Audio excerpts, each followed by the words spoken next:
Bismillahirrahmanirrahim. Assalamualaikum warahmatullahi wabarakatuh. Alhamdulillah rabbil alamin. Bihi nasta'inu ala umuri dunya wad din. Allahumma salli wa sallim ala sayyidina Muhammadin wa ala alihi wa sahbihi ajma'in. Subhanaka la ilma lana illa ma 'allamtana innaka antal alimul hakim. Rabbi shrah li sadri wa yassir li amri wahlul 'uqdatam min lisani yafqahu qawli. Amin. Amma ba'du. Hadirin jemaah Masjid Agung yang saya hormati semuanya, yang semoga dirahmati oleh Allah Ta'ala.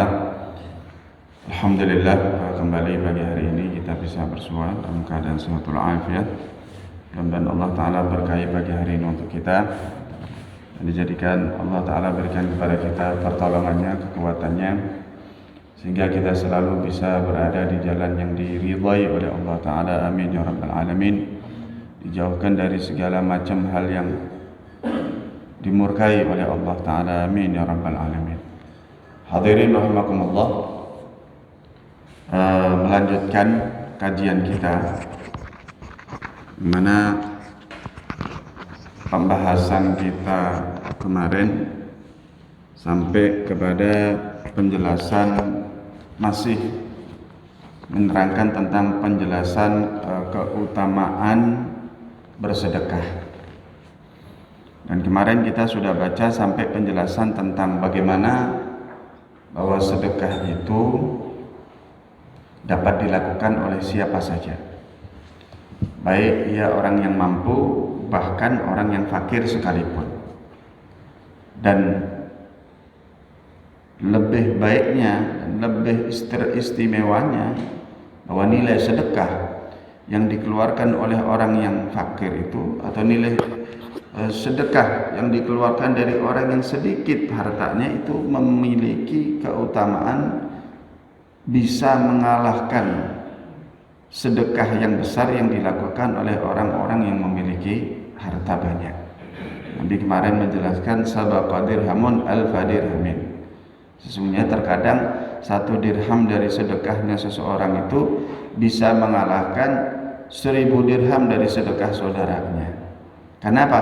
Karena mungkin yang bersedekah 1 dirham itu hanya memiliki 2 dirham daripada hartanya, seperti ia bersedekah dari setengah dari miliknya. Sedangkan yang bersedekah dengan 1000 dirham, ia orang yang kaya. Mungkin dari 1000 dirham yang dia sedekahkan itu cuma hanya seberapa persennya dari kekayaan yang dia miliki. Sehingga keutamaan yang hanya sedekah 1 dirham mengalahkan orang yang bisa bersedekah dengan 1000 dirhamnya. Kemudian pembahasan yang kemarin terakhir sampai kepada penjelasan mengenai pentingnya kita ini menghargai orang-orang yang fakir atau orang-orang miskin, dan dilarang kita sampai merendahkan mereka dan meremehkan mereka karena kefakirannya. Bahkan kita bersikap takabur, bersikap sombong kepada mereka, karena sesungguhnya itu adalah perbuatan yang sangat tercela. Perbuatan yang sangat tercela. Fakulu dzalika minal jara'imil mahdhurah fahdhar minhu.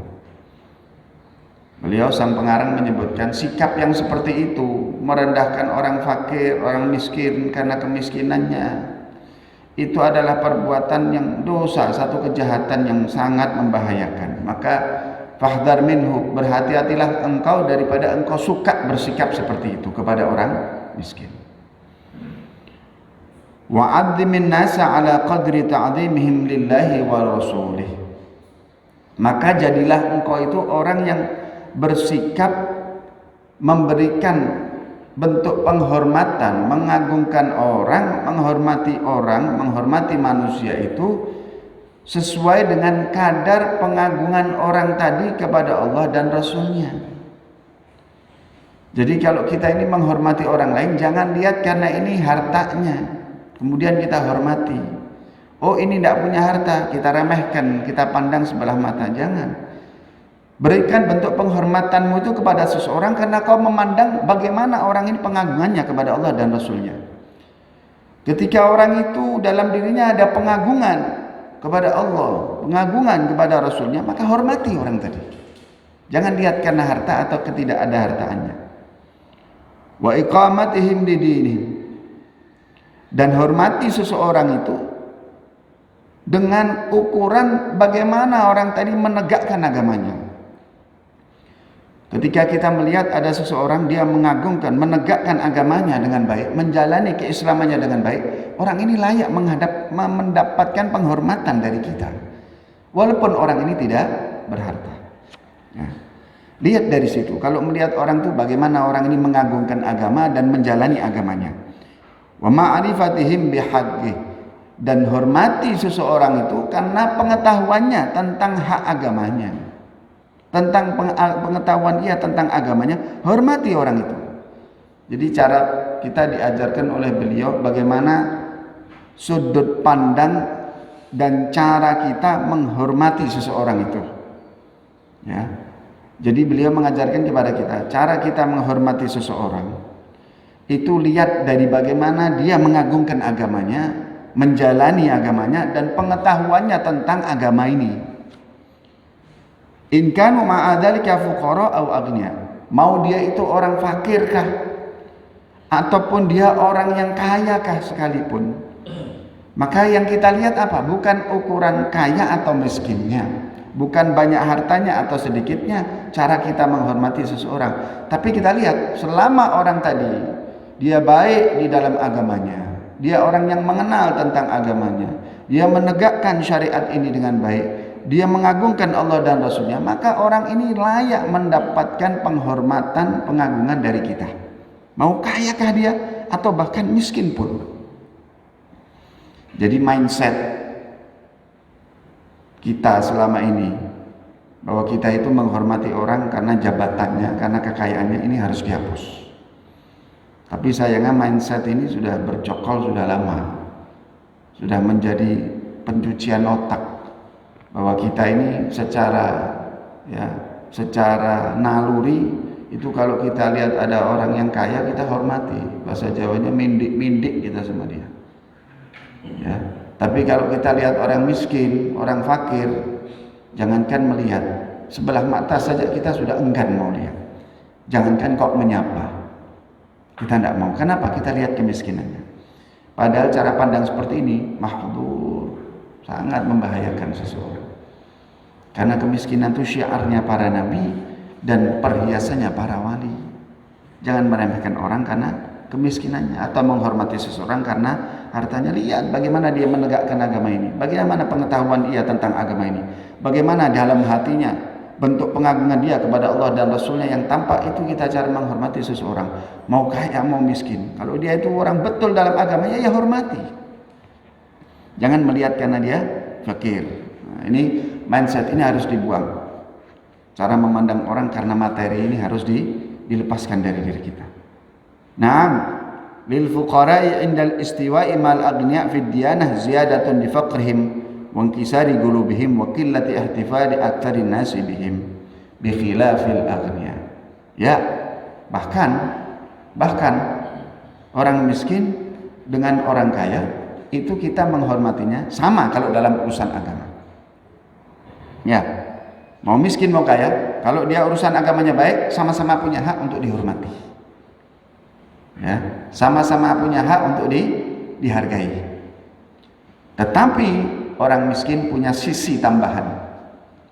Tapi orang miskin punya sisi kelebihan di atas orang yang kaya. Ini ada dua orang. Yang satu miskin, yang satu kaya. Tapi dua-duanya sama-sama baiknya dalam menjalani keagamaannya. Sama-sama baiknya dalam menjalani keislamannya, sama-sama mengagungkan agamanya, sama-sama besar pengetahuannya tentang kefahamannya masalah agama. Ini sama-sama berhak untuk dihormati. Tapi orang miskinnya, yang miskin lebih punya tambahan dibanding orang yang kaya. Apa tambahan yang dia miliki? Dia punya kefakiran. Kefakiran ini tambahan kemuliaan. Yang kedua, inkisari qulubihim. Orang miskin itu hatinya sering ceklek, hatinya sering hancur.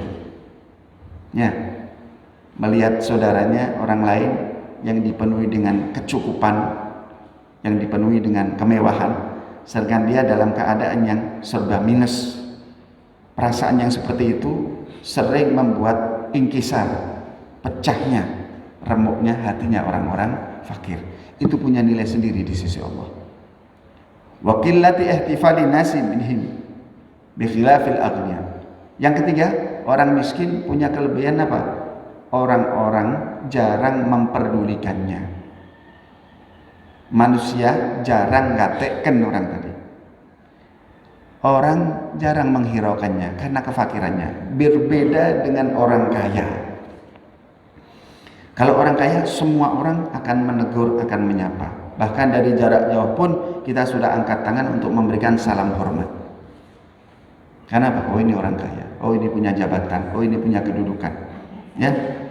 Tapi kalau orang miskin, datang tidak diantar, pulang tidak dijemput. Keberadaannya pun tidak akan direken oleh orang. Keberadaannya pun tidak dijadikan peduli. Mau ada di situ orang tidak peduli, mau tidak ada di situ orang tidak menanyakan. Ini yang menambah mereka memiliki sisi lebih di sisi Allah dibanding orang kaya. Walaupun sama-sama mulia dalam menjalani agamanya. Sama-sama mulia dalam menjalani agamanya. Bagaimana coba kalau tidak karena kemuliaan yang seperti ini yang ada pada orang miskin dan fakir, maka tidak mungkin Nabi berdoa dengan doa Allahumma ahyini miskinan. Ya Allah, matikan aku hidupkan aku dalam keadaan miskin. Tidak mungkin Nabi tidak doa seperti ini. Karena Nabi tahu apa itu keutamaan orang-orang miskin. Dan ini doa, tidak ada satupun yang berani berdoa dengan doa seperti ini. Kita tidak mau doa seperti ini. Ya. Bagaimana coba Nabi berdoa? Allahumma ahyini miskinan. Ya Allah, hidupkan aku dalam keadaan miskin. Wa amitni miskinan. Matikan aku dalam keadaan miskin. Wa adkhilni fi zumratil masakin. Dan masukkan aku besok di hari kiamat, kumpulkan aku besok di hari kiamat bersama kelompoknya orang-orang yang miskin. Kenapa Nabi berdoa sampai seperti ini? Karena Nabi tahu bagaimana kemuliaan miskin, orang yang miskin itu di sisi Allah Ta'ala. Sangat azim, sangat besar. Sampai-sampai bagaimana doa yang terakhir itu? Nabi mengatakan, wahsyurni fi zumratil masakin. Ya Allah, besok di hari kiamat bangkitkan aku bersama kelompoknya orang-orang yang miskin. Seandainya Nabi berdoa, doanya itu dibalik. Wahsyurhum fi zumrati. Ya Allah, kumpulkan orang-orang miskin ini pada kelompok saya besok di hari kiamat. Maka itu sudah jadi kemuliaan yang luar biasa buat orang-orang miskin. Kenapa? Nabi berdoa, ya Allah, ini orang-orang miskin besok bangkitkan dalam kelompoknya saya. Itu luar biasa kemuliaan yang didapat oleh orang-orang miskin. Tapi coba lihat, Nabi doanya dibalik. Sayalah ya Allah yang engkau bangkitkan besok bersama kelompoknya mereka. Maka tidak ada hal yang tahu seperti ini kecuali orang-orang yang faham. Orang-orang yang diberikan kefahaman. Ya. Jadi bagaimana? Orang miskin itu punya nilai di sisi Allah terlebih. Dulu kan ceritanya sahabat Nabi itu ahlus suffah, orang-orang yang miskin min ahlil Quran, daripada kalangan orang-orang yang paham Quran, para ustadz, para guru. Mereka hafal Quran dan mereka sering diutus Nabi untuk ke beberapa tempat daerah yang di situ mereka bisa mengajarkan Islam dan mengajarkan Al-Quran. Mereka tinggalnya di serambi masjid karena mereka tunawisma, tidak punya rumah. Mereka berjumlah 40-an orang lebih kalau tidak salah, yang jadi pemimpinnya sahabat Abi Hurairah radhiyallahu taala anhum ajma'in. Itu tinggalnya di serambi masjid. Rumah tidak punya, pekerjaan tidak ada, karena mereka kesibukannya mengajar Al-Quran. Terus bagaimana? Tunawisma, tunakarya, tidak punya pekerjaan. Nah, terus kebutuhan pokoknya bagaimana? Kebutuhan makannya hanya dibantu oleh sahabat-sahabat Nabi yang ada di kota Madinah. Bila kebetulan mereka itu ada, maka Ahlus Suffah ini dapat bagian makanan, diberikan kepada mereka, dibagi. Dan terkadang mereka yang makan hanya sehari sekali, sehari dua hari sekali. Terkadang pernah beberapa hari tidak makan, karena memang saat itu sahabat yang lain pun juga tidak makan. Jadi memang orang-orang Madinah ini, sahabat Nabi zaman dulu itu makan itu, yang istilah makan itu ya sekali, itu makan. Dan merasakan lapar itu sudah adatnya Nabi dan para sahabat. Sehingga Sayyidatuna Aisyah itu beliau pernah mengatakan awwalul bid'ah fil Islam asy-syibab. Sayyidatuna Aisyah radhiyallahu taala pernah mengatakan bid'ah yang pertama kali terjadi di dalam Islam adalah apa? Asy-syibab, kenyang. Itu bid'ah yang pertama terjadi. Dulu zaman Nabi, zaman sahabat, orang tuh makan sehari sekali. Kemudian besoknya tidak makan, besok makan, besoknya tidak makan lagi, besok makan. Jadi lapar itu pakaiannya mereka. Ya. Setelah zamannya Nabi lewat, setelah zamannya sahabat mulai bergeser, negeri-negeri Islam mulai berkembang, Islam semakin kaya, semakin meningkat, kebutuhan hidup semakin terpenuhi, gemuk-gemuk ini orang. Sudah mulai sering makan, sudah mulai ada pembuatan saringan makanan, ayaan kata orang Jawa. Kata Sayyidatuna Aisyah dan sahabat yang lain, kami tidak pernah mendapati Nabi SAW hidup di zamannya makan pakai tepung gandum yang sudah diayak, alias tepung yang sudah halus. Kami tidak pernah dapat itu. Sekarang saja ini orang setelah Nabi wafat baru ada ayaan saringan. Jadi kita ini makan kalau buat gandum itu pakai tepung yang sudah dihaluskan. Sampai seperti itu. Jadi kekenyangan ini bid'ah yang pertama terjadi setelah Nabi wafat sallallahu alaihi wasallam. Nah, sampai seperti itu. Ashabus Suffah, Ahlus Suffah ini kurang lebih 40 orang. Ya. Yaitu makannya jarang-jarang. Mereka kalau tidur, mereka membentangkan selimutnya. Kalau ditutupkan di badannya, maka betis mereka tampak terlihat. Selimutnya ini kalau ditutupkan di badannya, betisnya kelihatan. Tapi kalau ditutupkan di betisnya, selimutnya, dadanya terbuka kelihatan. Bisa kita bayangkan ini. Mereka tidak punya apa-apa, fakir, miskin, apa-apa. Maka Nabi satu ketika melihat kepada mereka Ahlus Suffah, kemudian Nabi bersabda, wahai Ahlus Suffah, wahai Ahlus Suffah, wahai sahabat-sahabatku, seandainya Allah Subhanahu wa taala itu menampakkan saat ini kepada kalian janjinya, pemberiannya, balasan yang akan kalian terima nanti di akhirat sebagai sebab kesabaran kalian menghadapi kehidupan yang miskin ini.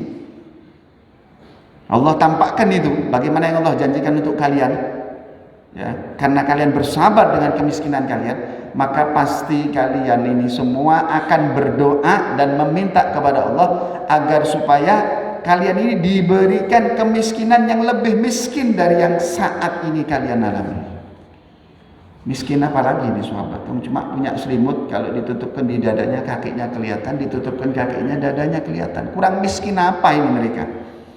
Kata Kanjeng Nabi, kalau sampai kalian tahu, ditunjukkan janjinya Allah kepada kalian itu karena sebab kalian miskin ini, kalian akan minta lebih miskin lagi. Karena kalian berhadap karunia yang lebih besar nanti dari Allah. Luar biasa. Ini bagaimana kita diajarkan untuk cuci otak kita. Ya. Jangan menghargai orang itu karena harta. Itu mahdzur, berbahaya sekali. Fa inna nufusal ghafilin, karena jiwa-jiwanya orang-orang yang lalai dalam kehidupan ini, wahum aktsarun nas, siapa mereka? Yaitu kebanyakan manusia. Ya, kena sindiran kita. Ya. Karena jiwanya orang-orang yang lalai di kehidupan dunia ini, siapa mereka? Orang yang lalai. Wahum aktsarun nas, orang-orang yang lalai itu ya kebanyakan manusia saat ini. Min sya'nihim, daripada kebiasaannya mereka. Biasanya mereka itu ta'zimul aghniya'i li'azamati dunya allati bi'aidihim fi nufusi ahlil ghaflah. Mereka punya keadaan, kebiasaan apa? Suka mengagungkan, mengelu-elukan, menghargai orang-orang yang kaya Karena sebab nilai duniawi itu di mata mereka. Karena di mata kita ini betul-betul nganggap dunia ini satu hal yang hebat, yang besar. Maka ketika kita lihat orang-orang yang punya dunia, orang kaya, ya jadi besar di mata kita. Ya, ini karena apa? Lalainya hati orang tadi.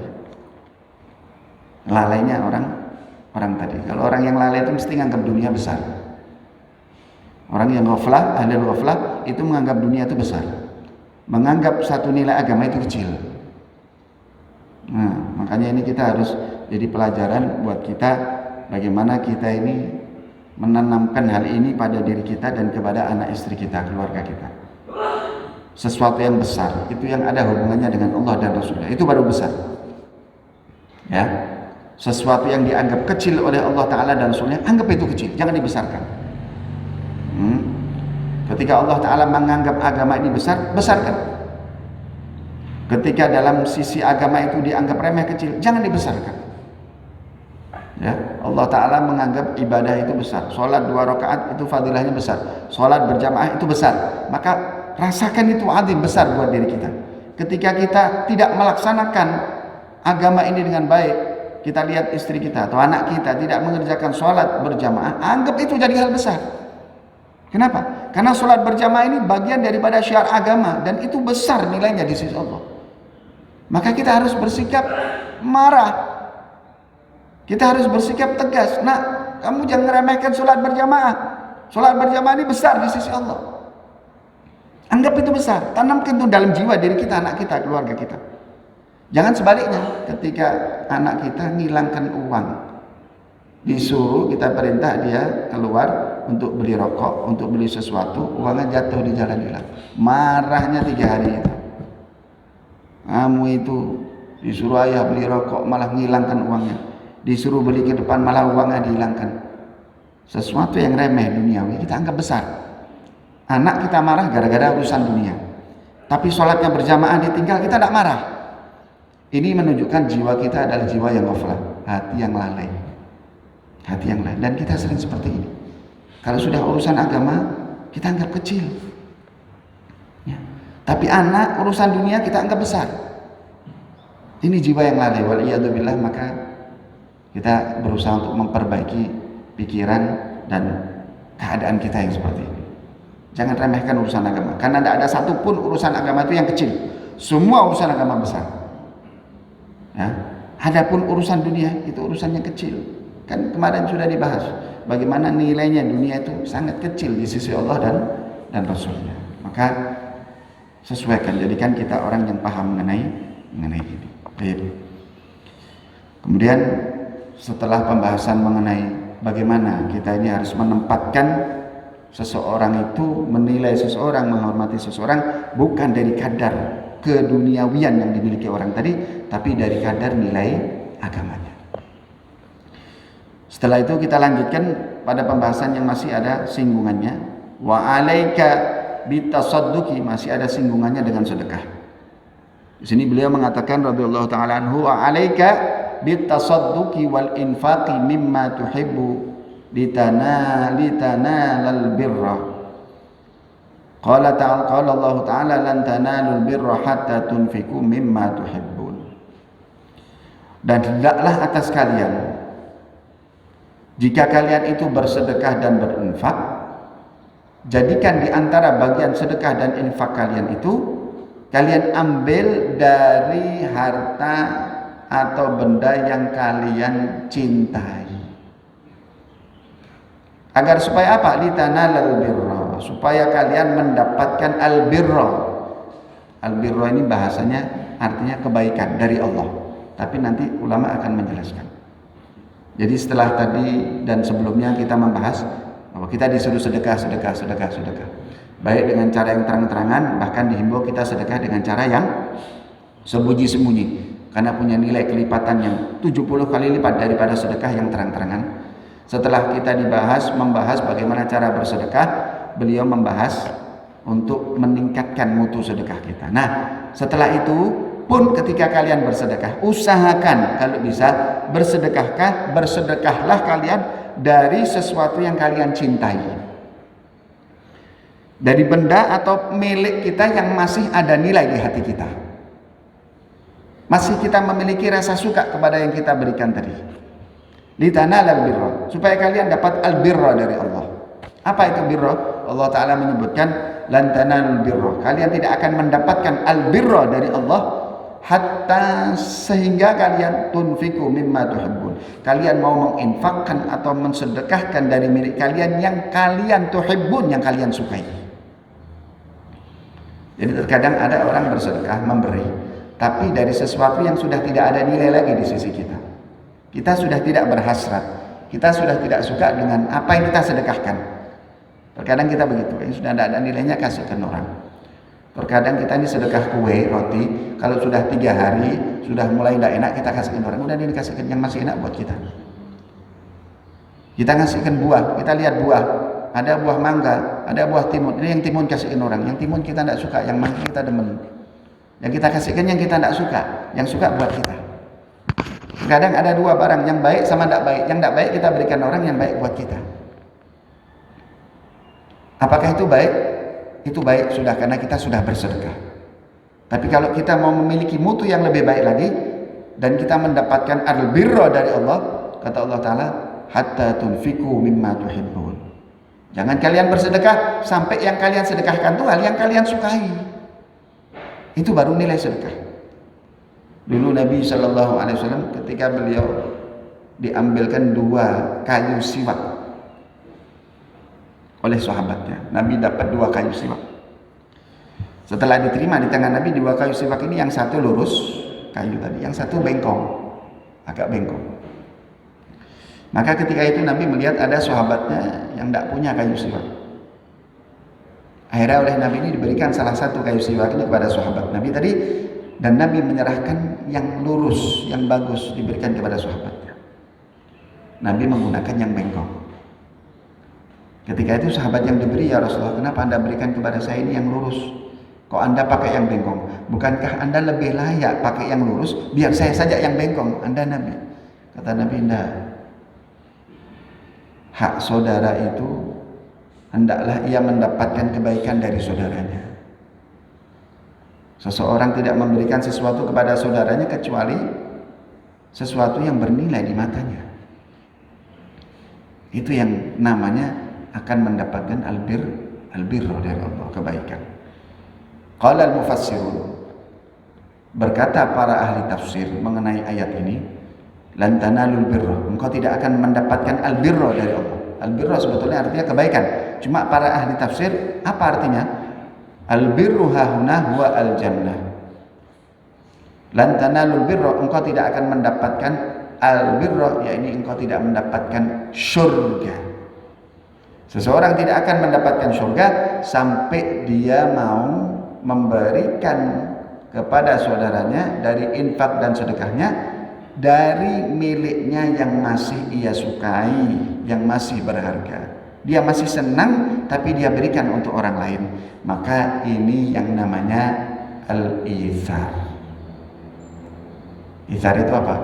Ithar itu memberikan sesuatu yang masih kita suka, kita utamakan itu, kita berikan kepada orang lain. Wa 'alaika bil ithar 'ala nafsik. Maka jadilah engkau orang yang suka bisa mengutamakan orang lain dari barang yang kita punya. Jadi sebetulnya kita mesti suka ini, kita mesti memerlukannya, tapi kita berikan kepada orang lain. Wa ma'na al-ithar, arti ithar itu bagaimana? Ayyakuna indaka syai'un minad dunya. Ithar itu engkau itu memiliki sesuatu daripada harta dunia atau bagian daripada benda duniawi, wa takunu muhtajan ilaih. Sedangkan saat itu engkau masih memerlukannya, engkau masih membutuhkannya. Fatu'thiru bihi ala nafsika muhtajan min ikhwanikal mu'minin. Tapi engkau rela memberikannya kepada saudaramu yang membutuhkannya juga. Itu namanya ithar. Kita masih suka, kita berikan kepada orang. Kita masih memerlukannya, kita berikan kepada orang lain. Ini derajat yang tinggi. Ya. Terus bagaimana? Fatakunu bidzalika minal muflihin wal muflihuna humul faizun. Engkau kalau bisa seperti itu, maka engkau termasuk orang-orang yang sukses, orang-orang yang berhasil, orang-orang yang istimewa. Paling tidak kita ini kalau memberikan sesuatu kepada orang lain, ambillah yang kita berikan ini dari sesuatu yang masih punya nilai di hati kita, yang kita masih berat, yang kita masih ingin. Itu benda, itu harta ada pada diri kita, tapi kita berikan kepada orang lain, ya. Bahkan ada suatu hadis, kalau ada riwayatnya saya akan bawakan di sini, yang kurang lebih artinya seutama-utamanya sedekah yang dikeluarkan seseorang adalah sedekah yang dikeluarkan oleh seseorang ketika ia dalam keadaan syahih. Dia sehat, dia kuat, dan dia masih menginginkan harta itu ada pada dirinya. Sehat, kuat, kita mesti kepengen yang kita keluarkan tuh kita pakai, kita gunakan. Tapi kita keluarkan. Jadi ketika kita punya perasaan eman-eman, wah ini sebetulnya ya, saya mesti butuh ini. Ini sebetulnya saya masih suka. Sebetulnya kemudian kita keluarkan. Kata Nabi, inilah seutama-utama sedekah. Ketika kita punya perasaan seperti itu, ini bentuk sedekah yang paling utama, yang paling baik. Jadi sedekah itu jangan berikan baju kita yang sudah gombal. Lakanlah saat ini pantas pakai. Masih yang bagus, yang masih sering kita pakai itu yang berikan orang. Ya. Sandal masih bagus itu yang kita berikan orang. Cincin masih kita pakai, kita kasihkan sama orang. Ya. Harta yang kita masih butuh masih ada, itu yang kita berikan kepada orang. Ini yang namanya albirro. Ya. Jadi sekali lagi nih, setelah kita diajarkan oleh mereka, oleh beliau supaya kita mau sedekah, sekarang kita tingkatkan mutu sedekah kita. Apa yang kita sedekahkan? Yang masih kau sukai, yang masih ada nilai di hatimu. Bahkan ketika engkau masih membutuhkannya, engkau rela memberikan itu kepada saudaramu yang lain. Ya, mudah-mudahan Allah Ta'ala jadikan kita orang-orang yang alim, yang mengerti tentang agama ini, wal amil, dan bisa mengamalkan apa yang kita pelajari. Dan mudah-mudahan kita diberikan hati yang ithar, hati yang di mata kita, di hati kita, sesuatu yang bernilai di sisi Allah Ta'ala, itulah yang bernilai di hati kita. Dan semoga Allah jadikan kita ini orang yang hatinya menjadikan pandangan hati kita ini kecil, dunia ini di mata kita sebagaimana dunia itu kecil di mata Allah Ta'ala. Dan semoga Allah jadikan kita orang-orang yang bisa menghargai, menghormati saudara kita, melihat dari sisi agamanya, melihat dari sisi pengetahuannya dia kepada Allah, bukan dari sisi duniawinya. Amin ya rabbal alamin. Semoga apa yang kita sampaikan bermanfaat. InsyaAllah kita akan lanjutkan di pertemuan kali berikutnya. Wassallallahu ala sayyidina Muhammadin wa ala alihi wasallam. Alhamdulillah rabbil alamin. Wassalamualaikum warahmatullahi wabarakatuh.